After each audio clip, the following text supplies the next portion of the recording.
Do we assume that any of the five apostles, funny that you give them a religious club to belong to, um, as a side question, were any of them practicing in a religion? Do we assume that they prescribe? So there's the descriptive. I know Marx was descriptive rather than prescriptive.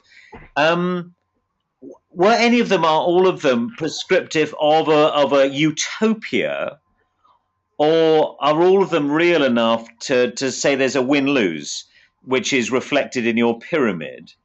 Were they trying to eradicate that pyramid or make it fair or benign? Or do you think really the things that you're talking about, that there's an acceptance in economic theory of poverty, say? Only in my reading of it, only in the more carefully nuanced theories, for example, like the cumulative theory, which there is a significant allowance that is made um, for uh, for poverty. Although Hayek would have held a view that a certain level of unemployment Yep.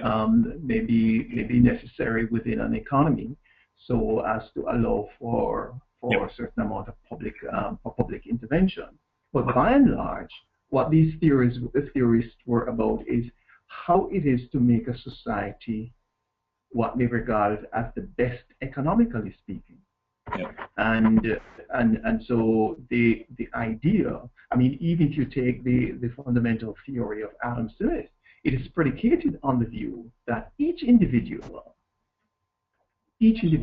can, in fact, have a role to make an advancement in the society. Yeah. And so it was always about what is for the upliftment and the well-being of the society and the individual.